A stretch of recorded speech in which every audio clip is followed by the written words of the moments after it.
Bismillahirrahmanirrahim. Qala al-muhaddisu rahimahullahu ta'ala wa nafa'ana bi ulumina.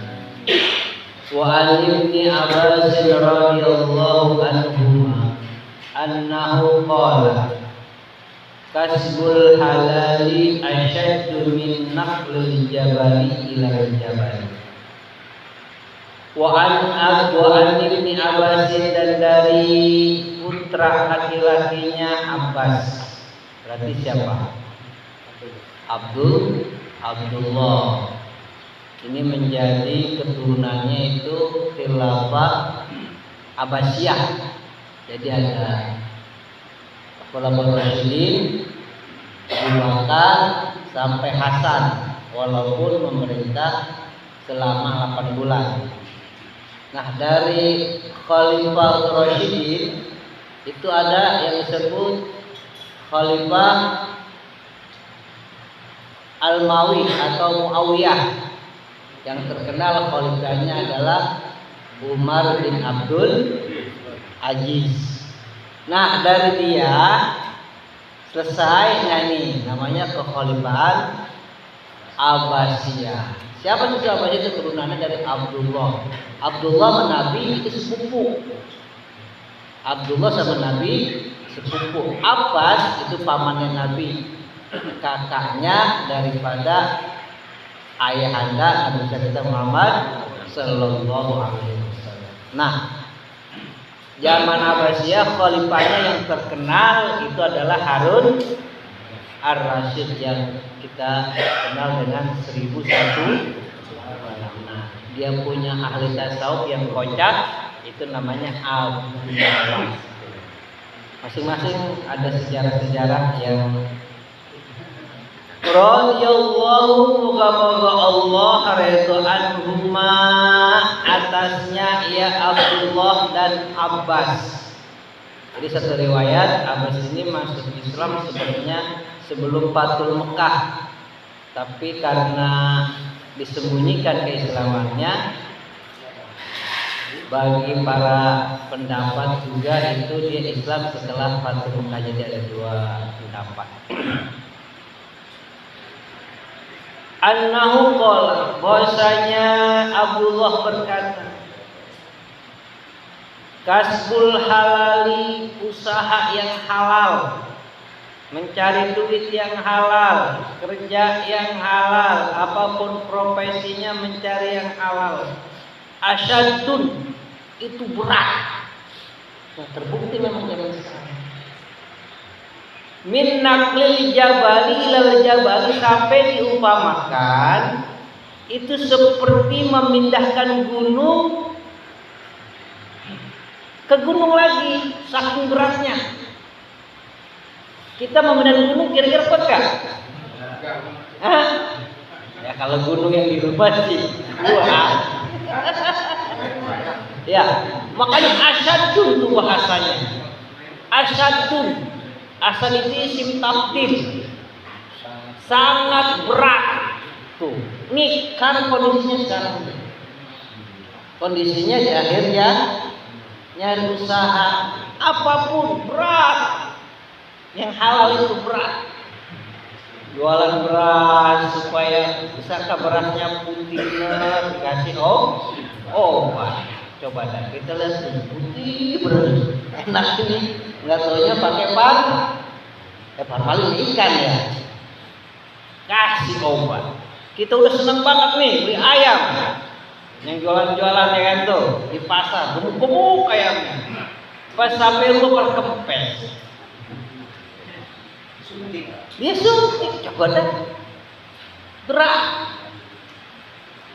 Nah, karena saking beratnya di akhir-akhir zaman orang bisa mencari rezeki yang halal, itu seperti diumpamakan orang yang memindahkan gunung, satu gunung ke gunung yang lain. Gak bisa kita. Kenapa? Saking berat. Nah begitu. Maksudnya apa? Orang-orang yang di akhir zaman, walaupun kondisinya seperti itu, tapi tetap dia mencari rezeki yang halal, itu pahalanya besar sekali. Tuh, itu maksudnya. dia punya reward, dia punya keistimewaan, dia punya ganjaran, itu pahalanya besar. Kenapa? Karena dia mencari rezeki yang halal. Mudah-mudahan kita semua insya Allah ya kita mencari rezeki dengan jalan yang halal. Wa qala al-hakimu, dan berkata hakim, an-nasu, bahwasanya manusia, fil kasbi, di dalam usaha, ala khamsi maratibin, itu ada 5 tingkatan. Nih kita dalam yang mana nih? Kita menilai usaha kita, apakah memang itu jeripaya kita, atau memang semua ini adalah urusan Allah Subhanahu wa taala. Minhum, di antara mereka, ini tingkatan yang pertama, mayuro rizq, ada orang yang melihat rizki, memandang rizki, minallahi ta'ala, ini rizki semuanya dari Allah Subhanahu wa ta'ala. Tapi dalam perjalanannya apa? Wa min kasabi, dia memandang rezeki itu dari Allah Subhanahu wa taala. Cuma dia melupakan bahwa rezeki yang dia peroleh itu disebabkan karena dirinya sendiri. Dia dapat uang, dapat modal, dapat apa, itu disebabkan karena dirinya. Termasuk orang apa itu? Bahwa musyrikun, orang itu tergolong orang yang musyrik. Berarti dia memandang rezeki itu dari Allah. Tetapi kalau ditanya sama temannya seumpama, lah, lu dapat duit modal untung hebat, oh siapa dulu? Suyono. Berarti dia mengagungkan dirinya, bahwa musyrik. Ya Allah, hati. Ini golongan yang pertama, tingkatan yang pertama. Wih, ini kegiatan bagus banget. Ustaz Muda, sudah, kata Ustaz Muda. Siapa dong yang jahit? Berarti dia merupakan rezeki, kasus selesai, keuntungan besar. Wih, hebat amat Mas Rizki, kasus yang begitu rumit ente tanganin bisa selesai. Siapa dulu dong? Rizki. Hati-hati, ya. Ini dalam menurut kitab ini, bahwa musyrikun, orang itu dikategorikan musyrik. Berarti apa? Dia mempersekutukan Allah Subhanahu wa taala, bahwa rizki yang dia peroleh dari dirinya sendiri. Itu golongan yang pertama. Wa minhum, dan di antara mereka, mayura rizku, dia memandang rizki minallahi, dari Allah taala, wala yadri, tapi dia tidak tahu, ai atihi amla, siapa yang memberikan rezeki ini. Dia tidak tahu rezeki yang dia peroleh siapa yang memberikan. Kalau tadi dia merasa dirinya rezeki itu ada, kali ini dia nggak tahu.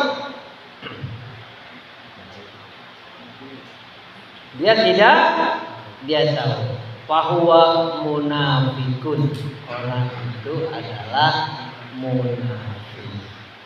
Itu yang kedua. Wa minhum, dan di antara mereka, mayyurur rizqu, dia memandang rizki minallahi, dari Allah taala, wala yu'addi haqqahu, tapi dia tidak menunaikan hak-hak daripada rezeki itu. wa yu'so, bahkan dengan rezeki tersebut dia pakai untuk maksiat kepada Allah Ta'ala, fahuwa fasikun, orang itu tergolong orang yang fasik. Maksudnya gini, ini rezeki dia dapat, dia tahu ini pemberian Allah Subhanahu wa Ta'ala, tapi dia tidak tunaikan untuk yang baik-baik. Ngaji ogah, dipintai saran enggak mau. Tapi ketika seumpama ya, aduh kepala kita lagi pusing nih, bagaimana nih kalau kita nyekek botol, patung-patungan sama, wow, itu namanya lain adi hakko.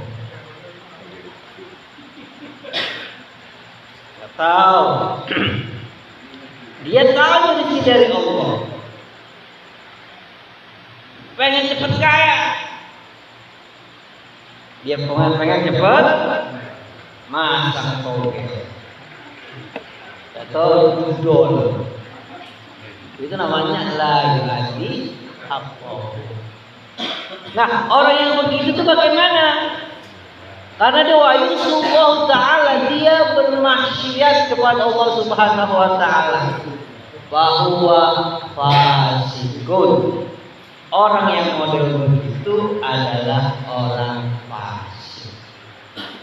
Nah, kita tergolong yang mana nih?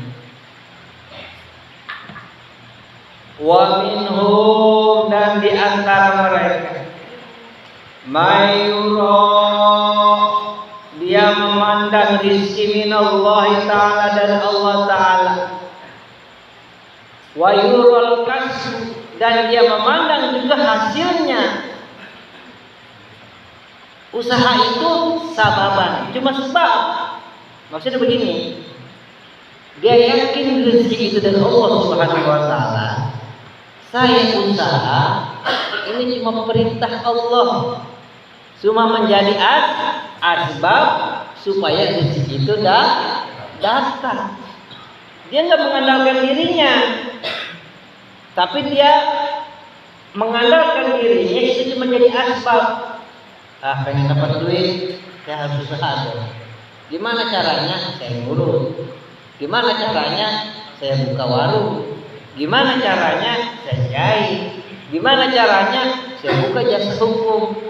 Gimana caranya? Saya punya jasa pernikahan. Nah, itu namanya asbab. Itu dijadikan asbab. Gimana? Saya punya duit, saya buka perdagangan peralatan HP. Itu jadi asbab. Nah, orang kayak gitu tuh nganggap rezeki yang dia peroleh itu cuma jadi asbab usahanya. Udah bukan hanya begitu, wa akhraja haqqahu, dia keluarkan juga hak-hak rezekinya. Maksudnya apa? Dia gunakan untuk beribadah kepada Allah Subhanahu. Setelah dia dapat rezeki itu, dia peroleh, dia nggak langsung makan sendiri. Dia keluarkan, entah itu dengan zakatnya, entah itu dengan infaknya, entah itu dengan sodakohnya. Wa yusallallahu ta'ala, dan dia wala yusallallahu ta'ala, dan dia tidak bermaksiat kepada Allah li ajlil kasabi, dengan asbab jalannya usaha tersebut. Maksudnya gini, ketika dia berusaha, dia memperoleh rezeki tersebut. Nah, rezeki yang dia cari itu, dia nggak pergi ke dukun, umpama dia nggak pergi ke gunung Sindur, umpama dia mencari rezeki itu benar-benar mendapatkan ridho dari Allah Subhanahu. Nah, bahwa mukminun mukhlisun, orang itu adalah orang yang beriman dan ikhlas. Mudah-mudahan kita tergolong orang ini ya. Ya, kita usaha terus yang menjadi asbab rezeki tersebut turun ke kita itu karena asbab kita usaha, semata-mata rezeki itu datangnya dari Allah Subhanahu. Sebab begini, sesuatu yang milik kita dia akan sampai pada waktu. Dan sesuatu yang bukan milik kita, meskipun sudah kita pegang, maka dia akan pergi tanpa permisi. Kalau memang bukan milik kita. Makanya di sini dijelaskan nih dalam sebuah hadis. Wa qala ya, dijelaskan dalam sebuah hadis dari Jubair an Jabir radhiyallahu ta'ala anhu an Rasulillah sallallahu alaihi wasallam annahu qala ya ayuhan nas wahai manusia inna ahadakum sesungguhnya salah seorang di antara kamu la yamuta tidak akan mati. Karena di situ bahasanya lah, enggak bakalan mati. Hatta yastakmila rizqu, sampai sempurna dia punya rezeki. Maksudnya apa? Kita enggak perlu takut sesuatu yang bukan bagian kita, perlu kita pikirin. Enggak perlu kita pikirin karena kalau memang udah milik kita, dia akan datang pada kita. Dan rezeki kita itu nggak bakalan nggak sampai sama kita. Beda datangnya ke tempat lain, nggak datang ke kita. Nggak perlu kita berpikir seperti itu. Rezeki itu nggak bakalan tertukar. Rezeki itu akan datang sesuai dengan orang yang milikinya. Makanya di sini la yamuta, enggak bakalan mati orang tersebut hatta yastakmila rizqahu, sampai sempurna dia punya rezeki. Jadi kalau memang dia sebelum mati dapat rezeki harus punya mobil, mobilnya dulu sampai ke rumahnya, punya rumah dulu, punya sawah dulu. Kalau dengan itu rezeki nggak mungkin rezekinya Ustaz Mukhtir sudah dicatat di Lauhul Mahfuz bahwa tahun 2027 di awal tahun Ustaz Mukhtir akan membeli sawah 1 hektar. Amin. Nggak bakalan datang rezeki itu ke Pak Haji Yono. Kalau memang catatan di Lauhul Mahfuznya itu adalah rezekinya Ustaz. Nggak bakalan ketukar.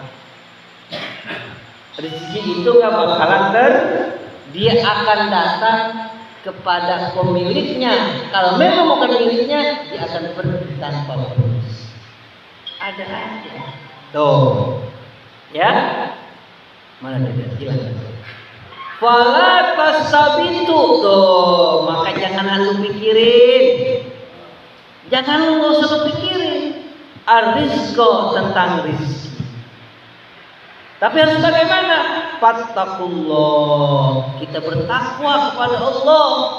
Sholat jangan tinggalin, puasa kita kerjain. Kalau ada rezeki kita sampai besok ya kita keluarin zakatnya, kita keluarin. Nah kalau kita ada rezeki lebih, kita pergi umroh atau kita nyetor haji. Nah, kalau kita sanggup nikah, kita nikah itu amalan takwa. Amalan takwa. Ya. Wajmalu. Nah, caranya lagi bagaimana? Kalau kita pengen hidup kita, rezeki kita meningkat, wajmalu. Baguskanlah oleh kamu manajemen, atur dengan baik fitolabi, di dalam mencarinya. Maksudnya apa? Kalau kita pengen usaha kita lebih maju daripada yang lain, maka kita punya trik sendiri. dari rasa warungnya harus beda dengan warung si A dengan si B. Dia memilih, kita punya rasa yang lain. Ada perkembangan. Itu namanya memperbaiki kualitas. Kalau kualitasnya bagus, orang pun akan tertarik. Oh, makan di sana tempatnya bersih, pelayanannya enak, karyawannya senyum-senyum, yang punya juga mukanya ajer. Itu dagang mukanya di 7. Ya mahal seorang belanja. Ini berapa bang? Dengan ikan lele sama tahu 15.000. Minyak tawar. Nah itu namanya bukan wajibul tolak. Ya, bukan dia memperbaiki, membaguskan dalam usaha mencari rezeki. Mana dia? Pahuju, maka ambillah oleh kamu mahallalakum, sesuatu yang halal bagi kamu, wazaru, dan tinggalkanlah oleh kamu maharamallahu, apa-apa yang Allah haramkan. Tuh, karena memang sudah ditackle sama Allah Subhanahu wa taala, rezeki lu dari mulai lu lahir sampai lu meninggal, sumpama ya, ini masih sumpama, cuma 3 miliar, maka itu nggak bakalan berkurang. Sebelum sampai 3 miliar kita nggak bakalan mati. Tuh. Sebelum sampai 3 miliar kita nggak bakalan mati. Jadi nggak bisa bertambah, nggak bisa berkurang. Nah itu bagaimana caranya tuh agar kita bisa meningkatkan? Padahal itu ditentukan oleh Allah Subhanahu wa taala. Nah, yang pertama dengan usaha yang lebih giat. Yang kedua dengan doa. Yang ketiga dengan kita menanam kebajikan. Itu. Jadi begini nih. Ini rezeki Allah kasih seumpama 3 miliar sampai akhir hidupnya. Nah itu yang diturunkan oleh Allah Subhanahu wa taala buat orang tersebut 2,5 miliar. 2,5 miliar sampai dia mati. Nah, yang 500 lagi gimana caranya? Nah, itulah dengan doa dia, dengan dia dibuat baik, dengan dia sedekah, maka akan disempurnakan. Tuh, itu. Ya. Jadi intinya kalau memang bukan bagian kita, maka nggak perlu kita iri dengki kepada saudara kita yang lebih maju daripada kita. Karena hakikatnya rezeki itu semuanya sudah diatur oleh Allah Subhanahu wa taala. Dia nggak bakalan datang kepada orang yang bukan pemiliknya. Kalau memang dia pemiliknya, dengan sendirinya dia akan datang. Tapi kalau bukan pemiliknya, kita paksa bagaimana, nggak bakalan bisa. Kita paksa bagaimana, nggak bakalan datang. Walaupun kita syariatin dengan berbagai macam cara, nggak bakalan datang. Kalau memang bukan milik kita. Ini secara amnya ya, secara umumnya. Karena rezeki itu sebenarnya hakikatnya mah bukan duit aja ya. Sehat rezeki. Tapi rezeki yang paling besar, rezeki yang paling hebat, rezeki yang Allah cintai, Nabi rindukan, itu rezeki duduk di majelis taklim. Ini rezekinya besar. Masya Allah. Itu rezeki yang terhebat. Punya duit banyak, dikasih rezekinya duit banyak. Sama majelis taklim gede. Ya, itu bagus rezekinya. Tapi namanya ya sumloh. orang itu bermaksiat kepada Allah Subhanahu wa Ta'ala. Jadi rezeki yang kenapa duduk di pengajian? Kenapa duduk di majelis ilmu? Karena dengan kita duduk di majelis ilmu, kita bisa beramal. Mana yang benar, mana yang salah kita tahu. Sholat yang benar, sholat yang salah kita tahu. Cara wudhu yang benar, yang salah jadi kita tahu. Kalau orang yang ngaji gimana mau tahu? Cara usaha yang halal yang haram bagaimana dia nggak tahu. Sikat aja. Yang penting dapat itu. Makanya rezeki yang paling besar itu adalah duduk di majelis kebaikan. Di antaranya kita ini. Alhamdulillah. Al-Fatihah.